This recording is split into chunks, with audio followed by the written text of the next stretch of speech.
Well, good day, guys. Welcome back to the channel. Welcome to part two. It's almost been as long as the wait for Stranger Things season 4 because we're getting part two of Random Stats Guy and myself, Supercoach teams at the start of the year. Now, Random Stats Guy, you have your previous teams, your trades up until around halfway through the season, round number 12. And I have a photo from, just after America on the 10th of April where my current team, and obviously our team will have changed. But if you haven't seen part one of this video, go and check it out. I will put a link in the description. Basically, we speak about our Supercoach team at the start of the year. And this is now part two, where as we get into the final round of the regular season, where, my God, so many players rested. It's absolutely nuts. We expected it. Maybe not to this level, but enough talking from me. Random Stats Guy, welcome back to the channel. Thanks, mate. Thanks for having me back on. I'm really excited to see how my Supercoach teams. It's the first time I'm looking at the scores since round 12, as you mentioned, because just lost track of time. But I'm keen. I'm excited to get into it. How do you think you went overall this year? Obviously, that first 3 months was your time, and then I don't know whether you just went, I'm done, or whether you got busy, because obviously there's a few side gigs throughout the year that you've done, which is fantastic for yourself. But how do you think you went overall? I'm looking at my season averages from 2023 to 2022, and it's improved 20 points. So I'm going to say this has been a stellar year for me. A really good. The club's on an up and up. Rando's 13. It's looking good. It's looking good for 2024. Perfect. Well, look, I'll get into my team that was as of the 10th of April. So this would have been about a month and a half into footy after we set our team. So I'll be honest, from round one, I don't know how many changes here were made. But from what I can see, versing someone and winning that battle by 30 points, I had Harry Grant at dummy half. I had Campbell Graham, who, tell you what, against the Bulldogs here, he scored 145 points. Matt Burton, it was an experiment there working Matt Burton, and I think it worked earlier in the season, 57. Paul Alamotti, I think I had Paul Alamotti at the start. Really risky one, just didn't do much for Supercoach at all. It says here he was expected to get 40. He had 11 points in that game, and I don't think he was taken off the field at all. Ray Stone, the new inclusion for the Dolphins, I had him early on. 35 there. Zach Hosking, 61. Jake Travojevic. I think I actually had Jake a few times this season. I think because he had injury and things like that, but he was still so good and reliable. Isaiah Yeo, Tom Travojevic. Don't know what happened here, but Penrith versus Manly, he was expected to get 80. He got 26. I don't think he went off the field, but maybe I'm wrong. No, he played the full game and he scored as well. So 27 on a scoring play. I mean, they got dusted in the end, but yeah, 27 from Turbo in a scoring game. That's pretty bad. Yeah, pretty bad. I remember this one because of the preseason challenge. Cooper Johns. I remember I had Cooper John as my backup half. 12 points, averaging 30 there. Paddy Carrigan against the Raiders. That was when the Broncos had their first loss of the season, I believe, against the Raiders. Paddy Carrigan had 48. Greg Marju, I had Marju earlier in the season. Don't know how he's going now because I will speak about he actually is out of my team. 92 points there for Greg Marju. Parramatta playing the Tigers, captaining Mitchell Moses, captaincy score of 204, and Reed and Campbell Gillard. So, yeah, that was my team at the start of the year. Would you like to go back and reveal, let's say round, 4 or 5, what you had? Yeah, absolutely. Around that time, I was pretty loyal. Obviously, I was definitely into my Supercoach. I was saying just before in the green room, so to speak, that I was like the Dolphins, 3-0. Usually I drop off. All my mates were absolutely giving it to me, saying they're waiting for the drop off, which eventually happened after round 12 when I just couldn't keep up the Supercoach lingo. I was out of it, so I had to give it up. But at that point, I had only made 4 changes to my team. Cam Munster getting injured early in the season. That was a forced change. I don't know what the fuck I was thinking here, but I brought in Adam Dewey at the time. He was doing pretty well for the Tigers, to be fair to my selection. The Tigers were losing really narrowly, like 1-12 around that time. Obviously, he went on to get a season-ending injury. I also brung on Hammer. I actually did a pretty good trade here. I got Dewey and Tabuai Fido for Munster and a Cowboys player who I was surprised never made an appearance this season, Taniela Sadrugu. I thought he was insane in the preseason challenge, as we mentioned. Thought he'd be a smoky. Never got on the field, but I traded him out in round 2. And then in round 4, again, injuries forced my hand. Tedesco Cotter out. Brought in Guffo, who I've kept on for the rest of the season, and Tohu Harris, who was an absolute gun at the time. And at that point, I was loving life, mate, averaging around that 1,100 mark. I don't know why I gave it up now. I'm looking back at these scores, but it just got too much ahead of me. But yeah, definitely a few players there. Just forced injury at the moment for me making my trades. I was pretty happy with the side I had. They were doing the job, really patient, waiting for them to hit their growth, and then going to trade them out. What was your rankings? Obviously, I only went up to round 12, whereas I'm here at round 27. But it'd be interesting to compare this. What was your? So you've got more features than I know. I don't know how to see my trade history and all those types of things. But I've just got up here my score for the week, ranking, and then New South Wales ranking as well. So have you got those with you? Yeah, I do. I've got my overall ranking. I don't have New South Wales though. Okay. What was your overall rank? My peak was 36,000th. I don't know if that's any good or bad, or how well, out of 156, top 30%. I'll take it. Well, is there? I don't know if there's a way to look week by week, but according to round 26, I was 78,000 out of 156,000. I'm just mucking around to have a play around here. Yeah, go to your team, go to my team, and go on the history. It should be above there, and it should give you some round stuff. Oh, here we go. Here we are. He's found it. There it goes. There we go. And then on the right-hand side, you got your trade history as well. Team value, season rank, round rank, season rank. Is that the one? No. I've just done points. I've just normal points.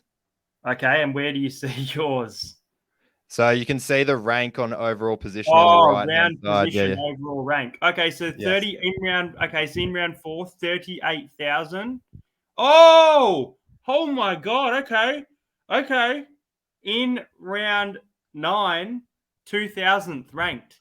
Oh wow! There you go. Fucking hell! What were your score? 2006, 2002. Where do you see the score? Points scored.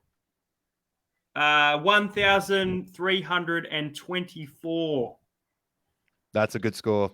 That's a pretty good score. But I tell you what, I'm just trying to see where I was, but I know that in round 22, I had a big round, 1,322. But in that round, I was only ranked 11,400. So in round 22, did you say? Round number 22, yes. Yeah, yes. That was my mate. This is dead set. I did not change my team from round 12. In round 22, I got 1,371, ranked 4,700th without changing my team. God knows who was playing. I haven't even seen it, but I'll take that. I'll take that to the grave.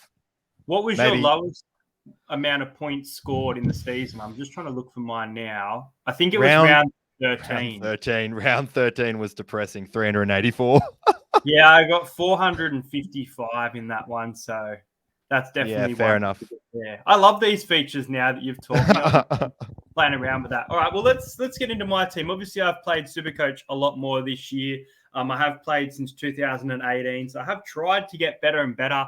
My remaining salary at the end of this year is 349K. I think that's pretty good, especially when I'll speak about my, spine. I think the spine has been fairly similar, especially in the last 10 weeks based off form and points. But let's start. So I just can't find any way to get rid of him. Harry Grant at hooker. He's so reliable. The issue with Harry Grant, though, is he's not a reliable captain. There's been a few games this year where I've had him as a captain.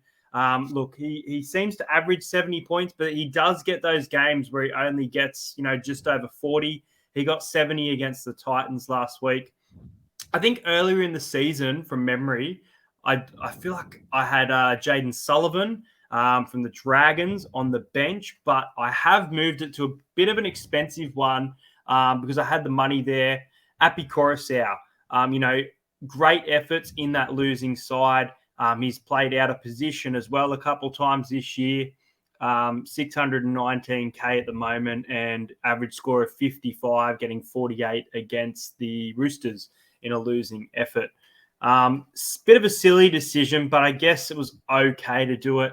I went with Joseph Tapine as my captain in that game against Broncos. And I'll tell you what, the Raiders were really good defensively, and Joseph Tapine should have gotten 100 points for that hit on Reece Walsh, but I've had him for a couple of weeks. Then you've got Ruben Cotter. Now, I don't know if I regret buying in Ruben Cotter, but I thought after Origin, the Cowboys' form was really looking good.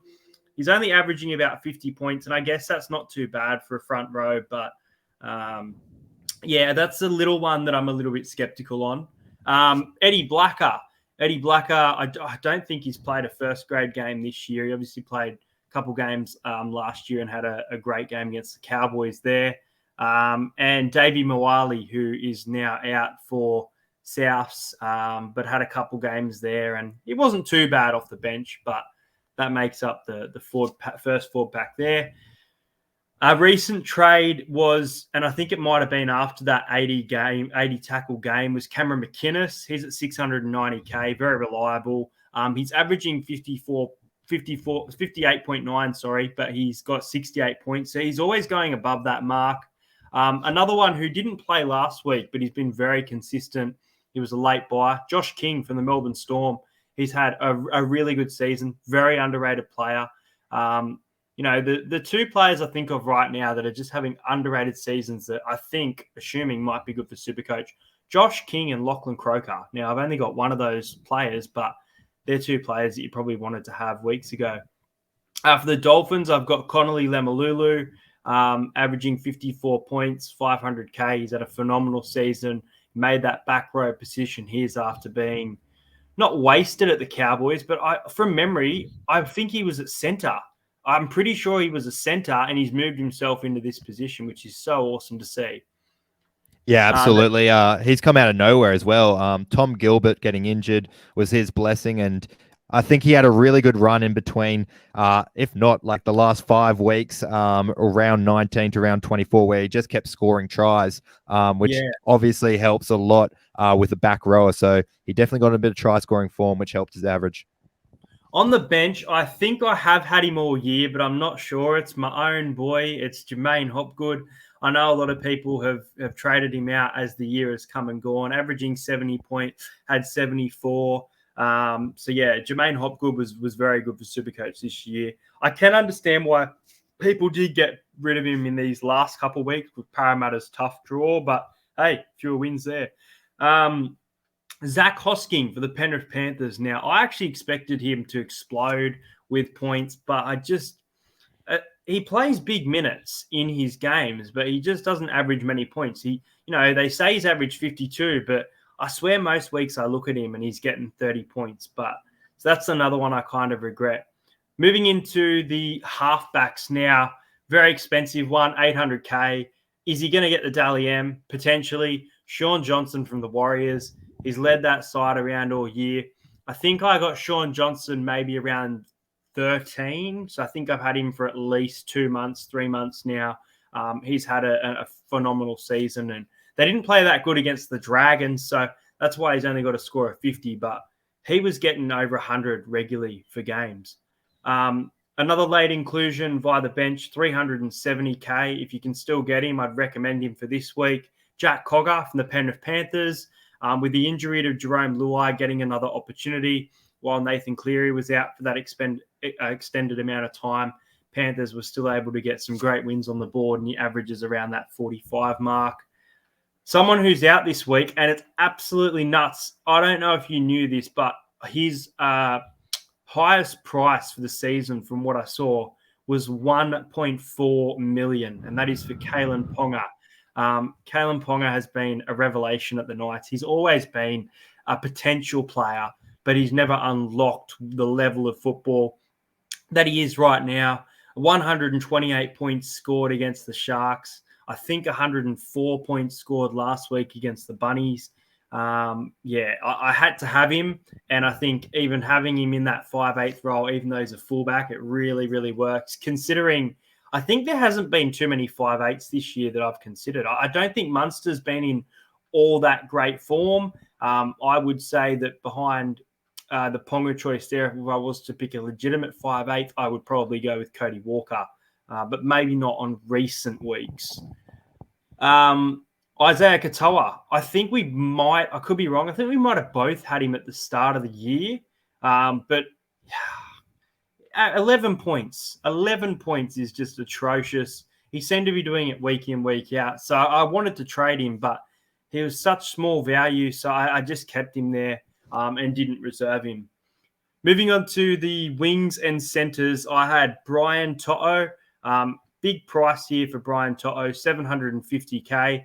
Look, he's had a good season, but I don't think that price is justified. Averaging around 70 points. Against the Eels, he looked like he was asleep the other night, and he had 46 points. I don't know if he was one of your hot boys last week. But, No. Don't touch it. Didn't touch that Panthers Eels game at all. Didn't touch that game. Chance Nickel-Klokstad from the Warriors. A bit of a late inclusion, but I think as they've gone on this run towards the top four, he's been very crucial to their side and been very good. Averaging around 60, got 90 last week. This one's a bit... Xavier Coates from the Melbourne Storm. Now, Xavier Coates is a very funny one. Xavier Coates can, come out with an 18-point game and then come out with a 60-point game. But I think recently, maybe even after Origin, that his form has gotten a bit better. He got 89 points, but I think he scored 2 tries against the Titans. That might be why. And then I've got Bailey Simonson for the Eels. I probably should move him to the bench for the player I'm about to mention, but Bailey Simonson started off really well with the Eels, and I didn't get a chance to offload him, and he was doing okay, and he had a great game against the Panthers too. Alofian Khan Pereira. Now, tell you what, I thought he was going to be fantastic for Supercoach, but he was the complete opposite. His average would have been about 20 per game. He had 45 the other day. He's had some great games where he's gone over 100, but he's been a very rocks and diamonds player in regards to Supercoach. Not in regards to NRL guys. He's been fantastic, but in regards to Supercoach, I won't even speak about the other two because they didn't even come on the field. Fullback, Reece Walsh, he's been outstanding all year. 141 points the other day against the Raiders in that game. And on the bench, reserved as well at fullback, is Jake Averillo. Like Api Coruscant, a shining light in the Bulldogs in a team that's really struggling.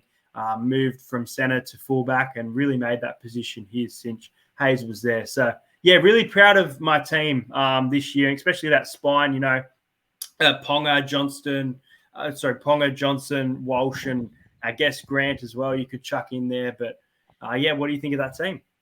Mate, unbelievable team. Solid spine, especially getting in KP as well. He's just been unbelievable since they started that 7-game streak or 8-game streak they're at now. He hasn't scored lower than 77. He's just been absolutely pumping it. Usually, you sell high and buy low with him. And usually when they hit that million mark, God, they need to average almost 100 just to keep at that level. So it's almost like a risk. Do you just sell, or does it get too late in the season that you just run with it? But he has provided time and time again for the Knights. Shame about his shoulder. Hopefully he comes back week 1 of the finals for them. But yeah, that was a great buy. Same thing with Khan Pereira. If you told me at the start of the season that Will Warbrick would be averaging more points than Khan Pereira, and then also told me that Khan Pereira would score near 20 tries in the season, I would have told you you're joking. But unbelievable that he's averaged less. He makes so many line breaks and it's still not enough to break even. So it's definitely something to consider next year for Supercoach. But yeah, love the spine. I think you picked well there, Johnson. Reece Walsh, hot boy Walsh. You got to have a hot boy on your side. He definitely engaged there, so definitely loving it. Yeah, fantastic. What do you think of the forward pack? Obviously, you're a Cowboys man. Ruben Cotter. How has his form been after Origin? Like, I think after that game against South Sydney, after the Maroons won that game, there was a bit of fire in the belly for the Cowboys. But it's one of the buys that I've kind of regretted. I think there's a little bit of a mistake getting it just because he got 64 the other day, but the consistency this season, I don't know if it's been there, even though it was there during the Origin period. Yeah, absolutely. He kind of flopped off there. Like his highest, he only hit 50 twice after that West Tigers demolition. So he wasn't quite there. I was really disappointed in him as well. At the start of the season, obviously he got injured, so I had to trade him out. But at the start of the season, I was looking at his scores and going, he'll come good. I'll just wait another round. I'll wait another round, and the round never came out. Tell you what, who had a gun season, who is going to be my automatic first buy next year, would be Payne Haas. I thought he was unbelievable. I don't think he dropped a score lower than 50 all season. I think 59 was his worst score. So he's definitely a lock in any team. I'm glad I jumped on him really early. Surprised to see him at 668,000. I'm sure there's higher scoring forwards, but he bangs that break even every fucking week. So you do have to get on him. But yeah, other than that, I had Jack DeBellum. I thought he was a shock front rower who played really well, was smashing out tackles. I think in the month of May, he hit 50 tackles almost every single game. Obviously dropped off with the Dragons form. But other than that, the forwards look good.